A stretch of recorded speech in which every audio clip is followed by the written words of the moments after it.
Hey, it's Vicky here from a very sunny North London talking to you about gratitude. So I promised I would go live, and I was saying that it's one of the things that helps to keep us happy, and that's so important at the moment. There is so much talk going on about what is happening in the world at the moment and economically, etc. I do not watch the news because it is not something that lifts my mood or helps me to feel good, so I don't listen to it. But I do practice gratitude on a daily basis. Now, I'll be quite honest, when I first started adding a gratitude list to my morning routine, it was just that. It was list 5 things or 10 things that you're grateful for. And you've probably seen posts around on social media telling you to do exactly that.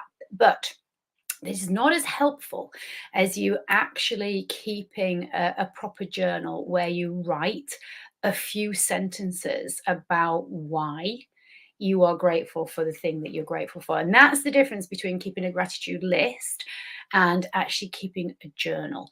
And for those of you who are keeping lists, it's a great start, and you can go through it in your head and it can set you up in a very positive frame of mind. And that's the point for the whole of the day. Yeah, and you can reset your day, remember, at any time. So if your day's not kind of going like you want, you can reset it, you can restart again. And I would always recommend that if you're restarting your day at any time, you go back to starting with gratitude. Gratitude for what you do have, because we're living in a world, sorry, it's really sunny here.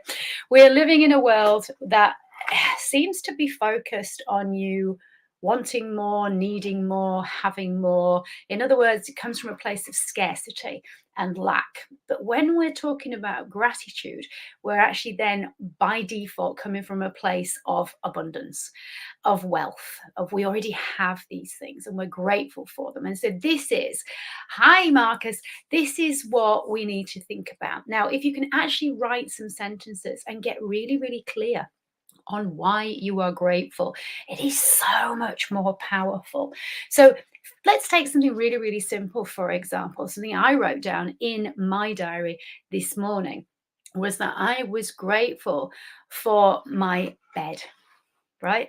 Because my bed allows me to get a great night's sleep. And I know that if I've had a really good night's sleep, I'm going to be more than ready to jump out of bed first thing and face the day feeling energized and feeling refreshed. Now that's, yeah, a few sentences, but it gets clarity as to why am I actually grateful for it, as opposed to me just going, I'm grateful for my bed, and I'm grateful for the central heating, and I'm grateful for hot water when I turn on the tap. Explain a little bit more why you're actually grateful for that. And it starts you to really tune into that feeling of gratitude. And that's the key. It's the feeling of gratitude, not just saying the words, that actually helps to lift your vibration. And as most of you know, and for those of you who are thinking, oh, she's going to talk woo woo stuff and vibration, no, we are vibrating beings. It's just physics, right? It's not woo woo. We are all energetic beings and we're all vibrating all of the time. But if we are thinking negatively, if we're thinking from lack and scarcity about stuff we don't have, we're going to be vibrating on a very low level, which by default is going to make us feel pretty darn low, right? And I don't know about you, but I don't want to walk around feeling pretty darn low. I want to feel pretty good, right? Yes, we can't be happy clappy all the time, but if I can start my day with gratitude and feeling positive, and that I've already got so many things, then the chances are I'm going to have a much more productive, fruitful, enjoyable day. And that's why gratitude makes me happy. So if you've not tried doing a gratitude journal, I invite you to give it a go. Start with 3 things. Right, and aim to write 5 sentences on those 3 things. And as you get into the flow, you might want to increase that each day. It's the consistency, right? Don't start going to 50 things, okay? But if you want to do 3 or 5 things each day, I stick to 5, then try it. Try it and just see how you feel. I'd love to know. I'd love some feedback. Get in touch with me if you would like to. It's vicky@vickymidwood.com, and tell me how you found it. For those of you listening, thank you so much.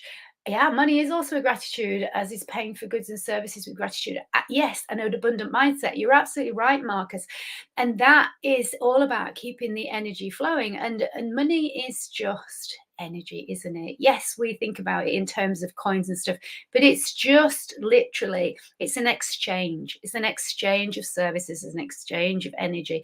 And so if we can be grateful when we're paying bills, then absolutely we are going to keep that flow going. And it's all about flow.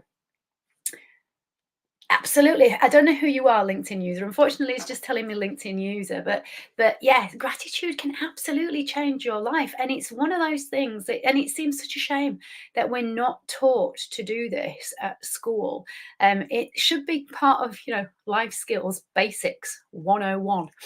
So for any of you in schools, if you want me to come and talk to you about gratitude, or talk to your kids about gratitude and why it's important, or if you just want to have a little experiment in your own school or with your own class, getting them to input this stuff and just see how it helps them to feel about themselves and about the work and about the environment that they're in and everything else, I promise you it will make a big difference.